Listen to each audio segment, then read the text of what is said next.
Hello students, how are you. तो बच्चों, last class में हम लोगों ने classification of elements and periodicity in properties के बारे में पढ़ा था। इलेक्ट्रॉनिक कॉन्फ़िगरेशन हम कर चुके हैं, कुछ आपको रूल्स सिखा दिए गए थे, उसके अकॉर्डिंग काम चलना है। छोटा मोटा कंफ्यूजन आ सकता है, पूछिए, घर पर भी आकर डाउट पूछ सकते हैं, कोई समस्या नहीं है। सेफ्टी के साथ आइए, 2 4 5 बच्चे, और डाउट पूछ के जाइए। आप अकेले भी डाउट पूछ सकते हैं, आप पूछिए, मना नहीं होगी बेटा। उसके बाद सिखाया गया कि शेल, सब शेल, ऑर्बिटल्स के हिसाब से इलेक्ट्रॉन्स का डिस्ट्रीब्यूशन है। फिर ग्रुप में कितने एलिमेंट्स आएंगे, पीरियड में कितने आएंगे, कौन सा एलिमेंट कहाँ रखा जाएगा। होमवर्क दिया था, होमवर्क आपने करा भी। तो जो भी बच्चे पढ़ रहे हैं वो होमवर्क कर रहे हैं, होमवर्क भेज रहे हैं, डाउट आ रहे हैं, डाउट पूछ रहे हैं।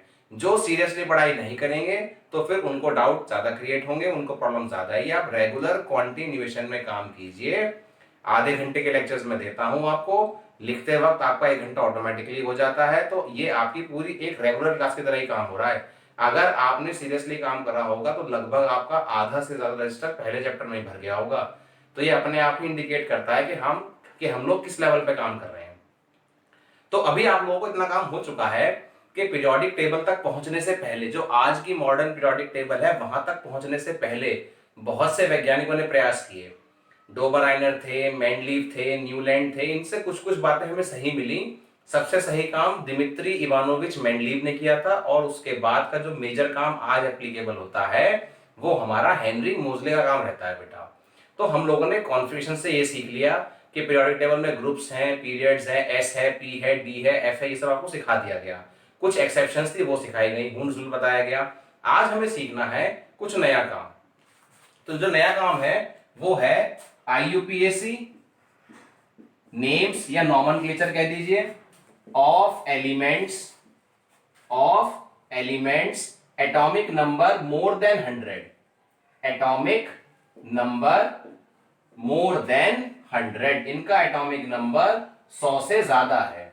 अब 100 से ज्यादा वालों को ही क्यों लिया, तो इसकी थोड़ी सी कहानी है। आप एनसीईआरटी से भी रीड कर सकते हैं, मैं लेक्चर में ही इसका कटआउट लगा दूंगा, आप देखिए, रीड कीजिए। तो उसमें मिलेगा कुछ एलिमेंट्स ऐसे हैं जो बहुत रेयर हैं। रेयर मींस नेचर में बहुत कम पाए जाते हैं। कुछ एलिमेंट्स ऐसे हैं जो रेयर हैं मींस वो नेचर में कम पाए जाते हैं। कुछ के तो कुछ एटम्स ही मिले हैं हमें, बहुत ज्यादा क्वांटिटी में मिला ही नहीं। अब इनके प्योरिफिकेशन में और इनके सेपरेशन में प्रॉब्लम आती है, और सोफिस्टिकेटेड लेबोरेटरीज में ही ये काम हो सकता है। छोटी मोटी लेबोरेटरी में आप ये काम कर ही नहीं सकते। आपको एक अच्छी सी स्टैंडर्डाइज्ड लैब रिक्वायर्ड होगी, वही काम होगा। अब ऐसे में क्या होता है, सपोज कीजिए इंडिया में कोई एलिमेंट डिस्कवर हुआ, सपोज कीजिए, और इंडिया में इतनी सोफिस्टिकेटेड लेबोरेटरीज अभी नहीं है, मान लीजिए। तो फिर हम अमेरिका गए उसको लेबोरेटरी में यूज करने, तो वहां के वैज्ञानिक भी उसका क्रेडिट ले लेते हैं। मींस अमेरिकन अपना नाम रखने की लड़ाई लड़ते हैं, इंडियंस कहते हैं हमने इसको ढूंढा है। तो भैया ऐसे में कंफ्यूजन क्रिएट हुआ और आईयूपीएसी आ गया। आईयूपीएसी क्या है? International union of pure and applied chemistry, means एक इंटरनेशनली वैज्ञानिकों की एक कमेटी है जो केमिस्ट्री के रूल्स को गवर्न करती है। यानी आईयूपीएसी के द्वारा दिए गए ही रूल्स हम फॉलो करते हैं। इसको कटायन बोलेंगे, इसको अनायन। सोडियम क्लोराइड में सोडियम बोलते हो पहले, क्लोराइड बोलते हो बाद में, क्योंकि ऐसा आईयूपीएसी की गाइडलाइन में है। आईयूपीएसी ने रूल्स दिए हैं कि आयनिक कंपाउंड्स में कटायन आएगा पहले, अनायन आएगा बाद में। ऐसे ही एक एलिमेंट है, देखिए आपको दिखाई दे रहा होगा, उसका एटॉमिक नंबर है 104। तो उसे अमेरिका के साइंटिस्ट ने नाम दिया रदरफोर्डियम, और रशियन साइंटिस्ट, सोवियत साइंटिस्ट ने उसको नाम दिया कुर्चाटोवियम। देखिए ध्यान से, ये लिखा है कुर्चाटोवियम। मिला? एक एलिमेंट है बेटा, एक एलिमेंट है, देखिए एटॉमिक नंबर 104। अमेरिका के साइंटिस्ट ने उसको नाम दिया रदरफोर्डियम, और रशिया के साइंटिस्ट ने उसको नाम दिया कुर्चातोवियम। तो ऐसे में झगड़ा हो गया कि भाई हम कौन सा नाम लेके चलें, हम क्या लेके चलें। तो ऐसे केस में आईयूपीएसी के रूल्स ने कहा कि हम बताते हैं आपको काम कैसे करना है, कैसे आपको नाम देना है, झगड़ा मत कीजिए। तो 100 से ज्यादा वालों में ये इशू आया, बाकी सबके नाम ट्रेडिशनली हो ही गए थे। अब आपके पास न्यूमेरिक्स हैं 0 1, मैं लिख देता हूं पहले। डिजिट्स हैं बेटा, उनके एब्रीविएशन लिखे जाएंगे और उनके सिंबल, तीन चीजें आएंगी बेटा, डिजिट्स, एब्रीविएशन और सिंबल। जैसे 0 है, 0 1 2 3 4 5 6 7, 8 और ये 9। तो बेटा 0 को यहां पर नाम दिया गया है नील। 0 को बोलेंगे आप नील, 1 को बोलेंगे आप अन, 2 को बोलेंगे आप बाई, 3 को बोलेंगे आप ट्राई, 4 को बोलेंगे आप क्वाड, 5 को बोलेंगे आप पेंट, 6 को बोलेंगे आप हेक्स, 7 को बोलेंगे आप सेप्ट, 8 को बोलेंगे आप ऑक्ट और 9 को बोलेंगे बेटा आप एन। नॉन नहीं कहा जाएगा, हेप्ट नहीं कहा जाएगा, क्योंकि दो बार आ जाएंगे। अगर एन लगा दिया तो नील वाला आ जाएगा और हेप्ट लगा दिया छाट की जगह बेटा तो एच आ जाएगा। सिंबल इसका एन, इसका U, B, T, Q, P, H, S, O और ई। बहुत सिंपल काम है बेटा, ध्यान से देखिए। 0 को कहेंगे नील, 1 को कहेंगे अन, दूसरे को bi, tri, quad, pent, hex, sept आएगा। यहां पर ऑर्गेनिक केमिस्ट्री में हम लोग हेप्ट कहते हैं, लेकिन यहां कहा जाएगा सेप्ट। सेप्ट के बाद ऑक्ट, ऑक्ट के बाद एन। ये समझ में आ रहा है बेटा? और जो इनका पहला अक्षर है वही इनका सिंबल है। वैसे ऑर्गेनिक केमिस्ट्री में 9 को नॉन कहा जाता है, लेकिन एन यहां भी आ गया तो एन यहां भी आ जाता बेटा, तो इसलिए इसको नॉन ना कहकर एन नाम रख दिया इन्होंने। सेप्ट बोल रहे हैं यहां पर, ऑर्गेनिक में बोलते हैं हेप्ट, फिर एच एच आ जाते। क्वाड 4 की जगह हम लोग टेट्रा बोलते हैं, वहां पे तो टी से कंपेयर हो जाता वो। तो यानी इस तरीके से कर दिया। अब इसको यूज कैसे करना है वो देखो। आपके पास है एलिमेंट एटॉमिक नंबर 101, क्योंकि मोर देन 100 की बात चलनी है। फिर है 102, मैं छोड़ छोड़ के लिख रहा हूं बेटा कुछ। फिर आया 110, फिर आया 115 और 118। सही है, इस तरह से हुआ, समझना है आराम से। तो रूल कहता है कि इसको स्प्लिट कर लो 1 + 0 + 1। ऐसे लिख सकते हैं बेटा। 1 0 1 को उन्होंने तोड़ दिया 3 डिजिट में, 1 0 और 1। तो 1 का उठाओ, पहला क्या है अन, तो पहले उठाया अन, पहला अक्षर बड़ा, उसमें क्या ऐड करोगे 0 का नील, फिर से अन है और रूल के हिसाब से आई यू एम सबको जोड़ना है। ईएम आप सब में ऐड करेंगे, जैसे कि sodium, potassium, rubidium, magnesium, aluminium, gallium, caesium, francium, वैसे ही ईएम आया है। तो इसका नाम बना, आप पूरा नाम लिख दीजिए अन नील अन ईएम। बोलने में थोड़ा अजीब सा लगेगा, लेकिन अब इसको एक साथ बोल दिया अन नील अन ईएम। सिंबल पहला अक्षर पहला अक्षर पहला अक्षर, तो U N U is the symbol of 101 elements का नाम है अन नील अन ईएम। बोलो बात समझ में आई कि नहीं? बात समझ में आई होगी, पूरा ध्यान दिया होगा। 102 दोबारा से देखो, 1 + 0 + 2। तो 1 क्या है बेटा? 1 है हमारा अन, प्लस क्या करोगे बेटा नील, 2 क्या है बेटा बाई, ईएम तो ऐड करना ही है।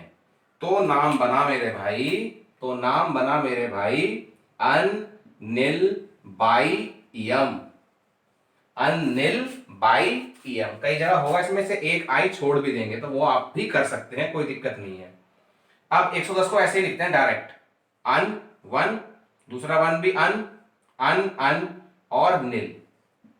अन पहला, अन दूसरा 1 और 0 हो गया नील। तो सिंबल आई यू एम तो लगाना ही लगाना है। तो सिंबल बना यू यू एन, इसका सिंबल बना यू एन बी। देखो बात समझ में आ रही है कि नहीं? सिंपल काम है बेटा, बिल्कुल सिंपल। 115 अन अन 5 पेंट ईएम ईएम ununpentium U U P U U P. क्या बन गया बेटा? ये यू यू पी बन गया। 118 अन अन ऑक्ट और ईएम, ये बन गया अन अन ऑक्टियम यू यू ओ अन अन ऑक्टियम। बोलो बात समझ में आई कि नहीं? एक बार दोबारा से देखो बेटा, कहानी क्या है। कुछ एलिमेंट्स के नाम तो पुराने नामों पे रख दिए गए, कोई दिक्कत नहीं आई, लेकिन कुछ एलिमेंट्स में ऐसा हुआ कि अमेरिकन्स और रशियंस दोनों ही क्लेम करने लगे, या और भी किसी एलिमेंट्स की डिस्कवरी साइमल्टेनियसली दो देशों में हो गई। तो वहां के वैज्ञानिक, देखो भाई हर देश में नाम अपने हिसाब से होते हैं।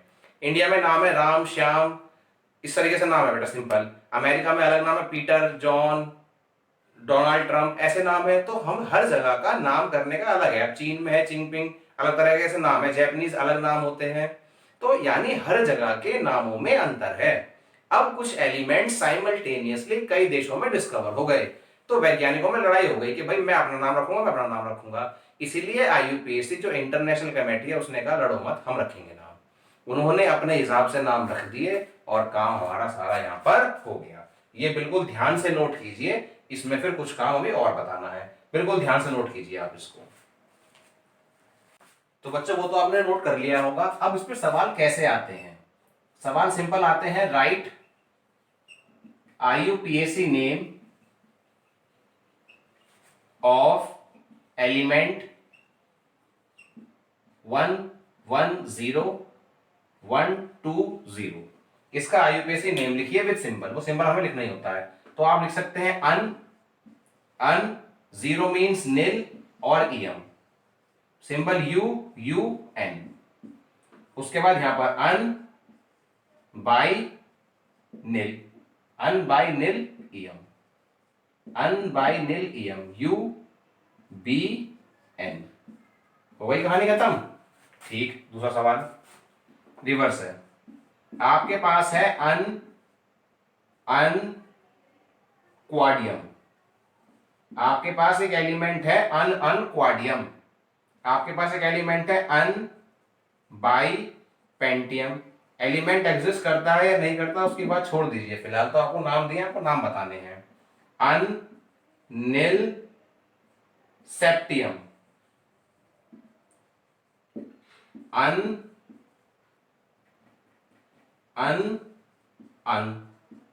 ईएम, या फिर एक और लेते हैं अन नील एनियम कर देते हैं, चलो एन वाला नहीं आया, अन एनियम।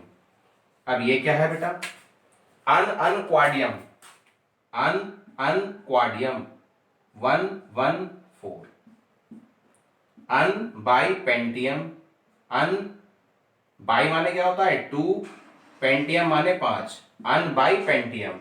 अन nil septium, un nil septium, अन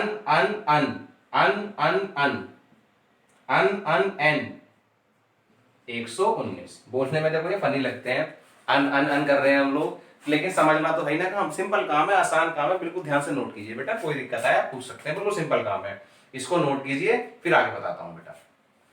तो बच्चों बोर्ड से नोट कर लिया आपने। अब हम देखते हैं कुछ इंपॉर्टेंट पॉइंट्स इसके अंदर। कुछ वैज्ञानिकों ने ज्यादा ही इंपॉर्टेंट काम करे हैं। तो एनसीईआरटी के टेबल में कुछ एलिमेंट्स आज भी वैज्ञानिकों के नाम से भी जाने जाते हैं। इंटरनेशनली नाम फिक्स कर दिया गया है कि भाई जहां डिस्प्यूट हो रहा हो इनका नाम आईयूपीएसी के हिसाब से। लेकिन आप अपने देश में या कुछ एलिमेंट्स के नाम को हम आज भी वैज्ञानिकों के नाम से जानते हैं। ऐसे ही कुछ केस में आपको डिस्कस करता हूं। जैसे कुछ एलिमेंट्स हैं प्लूटोनियम एंड एटॉमिक नंबर 94 से लेकर 102 के एलिमेंट्स जिनको ट्रांस यूरेनियम एलिमेंट कहा जाता है। ट्रांस यूरेनियम एलिमेंट्स वो होते हैं जो यूरेनियम के बाद आते हैं। All those elements which comes after uranium are called trans uranium elements। तो इन सभी एलिमेंट्स को plutonium along with 94 to 102 elements को डिस्कवर किया ग्लेन टी सीबॉर्ग ने, ग्लेन टी सीबॉर्ग में। तो इन्हें डिस्कवरी के लिए नोबेल प्राइज भी दिया गया, इन्हें डिस्कवरी के लिए नोबेल प्राइज भी दिया गया, और साथ में इनके नाम पर 106 एलिमेंट का नाम सी बॉर्जियम रख दिया गया। सी बॉर्जियम जिसका सिंबल Sg है। आईयूपीएसी के हिसाब से आप उसे अन नील हेक्सियम कह सकते हैं, कोई दिक्कत नहीं है, UNH अन नील हेक्सियम आप उसको कह सकते हैं। दोबारा से, वैसे तो जहां डिस्प्यूट था आईयूपीएसी आ गया कि हम नाम रखेंगे, फिर भी कुछ वैज्ञानिकों ने बहुत ही ज्यादा इंपॉर्टेंट काम करा है, इसीलिए उनके नाम पर भी कुछ एलिमेंट्स के नाम रख दिए गए उनके सम्मान में, उनके ऑनर में। ऐसे ही प्लूटोनियम एंड 94 से लेकर 102 तक के ट्रांस यूरेनियम एलिमेंट्स की डिस्कवरी का श्रेय जाता है ग्लेन टी सीबॉर्ग को। इन्हें नोबेल प्राइज भी दिया गया और इनके नाम पर एक एलिमेंट रख दिया गया 106 जिसका नाम सी बॉर्जियम Sg। आईयूपीएसी में आप उसे अन नील हेक्सियम कहेंगे। अब इसके अलावा एक और पॉइंट है, फिर मैं आपको टेबल दिखाऊंगा एनसीईआरटी में से, आप देख लेंगे, सारे आपको याद नहीं करने, जनरली यही दो पूछे जाते हैं जो मैं आपसे कह रहा हूं। एक एलिमेंट था जिसकी डिस्कवरी की गई बेटा लॉरेंस बर्कली लेबोरेटरी में, एनसीईआरटी में सवाल भी है। इसकी डिस्कवरी कहां हुई बेटा? लॉरेंस बर्कली लेबोरेटरी में। तो इसका नाम रख दिया गया लॉरेंशियम, और ये एलिमेंट है 103, सिंबल चलता है Lr। आईयूपीएसी नेम अनिल ट्राइयम, एक आई और लगा लीजिए, अनिल ट्राइयम। ठीक है, यानी कि लॉरेंस बर्कली लेबोरेटरी में डिस्कवर होने की वजह से वैज्ञानिक लॉरेंशियम के नाम पर, लॉरेंस के नाम पर इसका नाम लॉरेंशियम रख दिया गया। कुछ और एलिमेंट्स की टेबल आपको दिखाई जा रही है, कुछ इंपॉर्टेंट आप याद करना चाहें तो याद कर सकते हैं। वैसे एक दो ही पूछे जाते हैं, सारे नहीं पूछे जाते, बच्चों पे याद नहीं होते, इसलिए आपको आईयूपीएसी सिखाई गई है। इतनी बात समझ में आ गई? ये वाला सारा काम इंपॉर्टेंट था, आपने नोट कर लिया होगा, आपने समझ लिया होगा। आज आपसे एक बात और करनी है, ठीक है, फिर हमारी आज की क्लास खत्म हो जाएगी। वो ये है कि आपने ये सिखा दिया कि एस के अंदर 2 ग्रुप, पी के अंदर 6 ग्रुप, डी के अंदर 10 ग्रुप, और एफ जो है उसमें ग्रुप ही नहीं है, समझा दिया आपने क्या एक्सेप्शन थी। अब ये बताओ आपने ये किस बेस पे डिसाइड किया कि पहले पीरियड में आएंगे 2 इलेक्ट्रॉन, 2 एलिमेंट, दूसरे और तीसरे पीरियड में आएंगे 8-8, चौथे और पांचवें में आएंगे 18-18, और उसके बाद आएंगे 32-32। मींस हर एक पीरियड में एलिमेंट्स हैं, वो कैसे डिसाइड हुए, तो उस काम के लिए भी एक बार हम फिर से पीछे जाएंगे। तो मैंने आप लोगों को बेटा जनरल कॉन्फ़िगरेशन बताया था। क्या बताया था बेटा? जनरल कॉन्फ़िगरेशन सिखाया था, और जनरल कॉन्फ़िगरेशन में आपको सिखाया गया था कि बेटा एक बात ध्यान रखनी है, एस ब्लॉक के लिए होता है NS 1 से लेकर 2, पी के लिए होता है बेटा NS कहां से बेटा NS2 NP 1 से लेकर 6 तक, डी के लिए होता है बेटा N-1D 1 to 10 NS 0 से लेके 2 तक, और एफ ब्लॉक के लिए होता है, एफ ब्लॉक की बात आपसे हुई नहीं थी फिर भी, N-2F 1 to 14 N-1D 0 to 1 और NS2। ये हमारे कॉन्फ़िगरेशंस हैं। बस हमें यहां से एक बात समझनी होगी बेटा, जो बात पकड़ने की है वो ये है कि S के लिए हमेशा N रहेगा, P के लिए NS के साथ NP रहेगा, D हमेशा N से एक कम रहेगा, और F जो होगा वो D से भी एक कम, D S से एक कम, देखिए N अगर है तो N-1D, और F D से भी एक कम। क्या बात समझ पा रहे हैं आप? दोबारा से देखिए, कॉन्फ़िगरेशन के हिसाब से अगर कोई पीरियड चलता है तो उसमें S की वैल्यू N रहेगी, तो D उसमें एक कम वाला रहेगा, और F उससे भी एक कम। जहां पर N और D आएंगे तो अंतर रहेगा, एक का अगर एक 4S है तो एक 3D आएगा, एक 5S है तो उसके पीछे 4D आएगा, 5 वाले के पीछे 4, 6 वाले के पीछे 5, 7 वाले के पीछे 6, ऐसे ही 7S से पीछे 6D, 6D से पीछे 5F, यानी एक पैटर्न चलता है। तो मैं कहना क्या चाह रहा हूं आपसे, आप लोगों ने ये सीख लिया कि जो S है 1S 2S 3S 4S 5 6 7, और यहां पे 2P 3P 4P 5P 6P 7P 3D 4D 5D 6D 4F 5F, ये सब आप लोग सीख चुके हैं आफ्बाउ प्रिंसिपल में। अब मैं कहना क्या चाहता हूं, बिल्कुल ध्यान से समझेंगे अच्छे से। ये हमारे पीरियड हैं, period 1, period 2, period 3, period 4, period 5, period 6, period 7। हर एक पीरियड जो है n की वैल्यू को इंडिकेट करता है। n means number of shell, तो नंबर ऑफ शेल जो होंगी पहले पीरियड में 1 रहेंगी, दूसरे में 2, तीसरे में 3, चौथे में 4, 5, 6 और 7। अब सिंपल काम वही वाला करना है, अगर n की वैल्यू 7 है तो 7S आएगा स्टार्टिंग में और 7P आएगा एंड में, क्योंकि S और P में वैल्यू क्या चलती है बेटा? सेम चलती है। अगर NS है तो NP रहेगा, मतलब 7S के साथ 7P, 6S के साथ 6P, 5S के साथ 5P, 4S के साथ 4P, 3S के साथ 3P, 2S के साथ 2P, लेकिन 1S के साथ 1P नहीं होगा, क्योंकि 1P तो एग्जिस्ट ही नहीं करता मेरे भाई। बात समझ में आई? NS NP एक साथ चलते हैं। Periodic table starting 7th period 7S से स्टार्ट होगा और खत्म किस पे होगा बेटा? 7P पे। अब अगर 7S है तो D हमेशा उससे एक कम, यानी इसी पीरियड में जब आप फिल करते चलेंगे तो 7S है तो D उससे एक कम आएगा, और D से भी एक कम क्या होगा बेटा? F, यानी 6D से कम क्या हो जाएगा? 5F। एक पैटर्न है, S और P बराबर, D उससे एक कम, F उससे एक कम। सीक्वेंस समझिए, 6S 6P, उससे कम क्या होगा? 5D, और उससे भी कम क्या होगा बेटा? 4F। हम ऊपर चले, 5S 5P, 5P से कम होता है 4D, और 4D से कम होता है 3F। 3F तो भाई एग्जिस्ट ही नहीं करता तो उसे छोड़ दिया। 4S 4P 3D, 3D exist करता है, 3D से कम। जब 3F ही नहीं है तो 2F भी नहीं होगा, लिखने का कुछ फायदा नहीं, चलो लिख लो और काट लो। 3S और 3P, 3P से कम, सॉरी 3S से कम 2D, 2D हो ही नहीं सकता। 2S 2P तो 1D भी नहीं हो सकता। अब बात समझ में आई नहीं? दोबारा से देखो, पीरियोडिक टेबल एक पैटर्न फॉलो करती है। पीरियोडिक टेबल जब भी स्टार्ट होगी एस से स्टार्ट होगी। एक पीरियड की बात कर रहा हूं, पीरियड 1 2 3 4 5 6 7 कोई सा भी ले लो, सभी एक सीक्वेंस में चलते हैं। एक स्टार्ट होगा 1S से, फिर 2S से, 3S 4S 5S so on. Period 1 को छोड़ दिया जाए तो सभी के सभी पीरियड एंड होते हैं P में, यानी अगर 7S होगा तो 7P, 6S होगा तो 6P। आप करके देख लीजिए, आपको काम करा भी दिया कि P ब्लॉक एलिमेंट्स में जनरल कॉन्फ़िगरेशन NH2NP है। मतलब एग्जांपल देखो, कार्बन का नंबर है 6, 1s2 2s2 2p2, वैलेंस में S और P दोनों आएंगे और दोनों बराबर होंगे, यानी 2s के साथ 2p, 3s के साथ 3p, 4s के साथ 4p, यानी 7s के साथ 7p, 6s के साथ 6p, 5s के साथ 5p, 4s के साथ 4p, 3s के साथ 3p, 2s के साथ 2p। सीक्वेंस है पूरा। जब D की बात आई तो हमने देखा D हमेशा S से एक कम। अगर 7S है तो 6D, 6S है तो 5D, 5S है तो 4D, 4S है तो 3D, 3S है तो 2D, 2D होता ही नहीं है, 2S है तो 1D, 1D भी नहीं होता।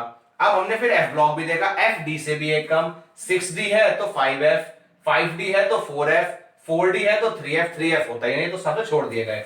अब जो हट गए हैं उनको हटा दीजिए, जो हट गए उनको हटा दीजिए।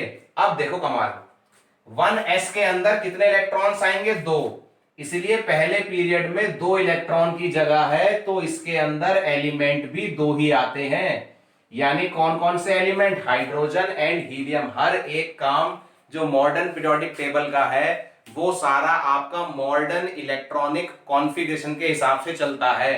किसी को मॉडर्न इलेक्ट्रॉनिक कॉन्फ़िगरेशन नहीं आता है तो मैंने वो भी समझा रखा है, आप डिस्क्रिप्शन में उसका लिंक भी देख सकते हैं। आपको कहानी समझनी पड़ेगी पूरी। अब 2s और 2p, s के अंदर आते हैं 2 इलेक्ट्रॉन और p के अंदर आते हैं 6 इलेक्ट्रॉन, तो टोटल हो गए बेटा 8 इलेक्ट्रॉन। तो इसके अंदर एलिमेंट भी 8 ही है। पीरियोडिक टेबल देख लीजिए, स्टार्ट होगा लिथियम से, lithium, beryllium, boron, carbon, nitrogen, oxygen, fluorine and neon.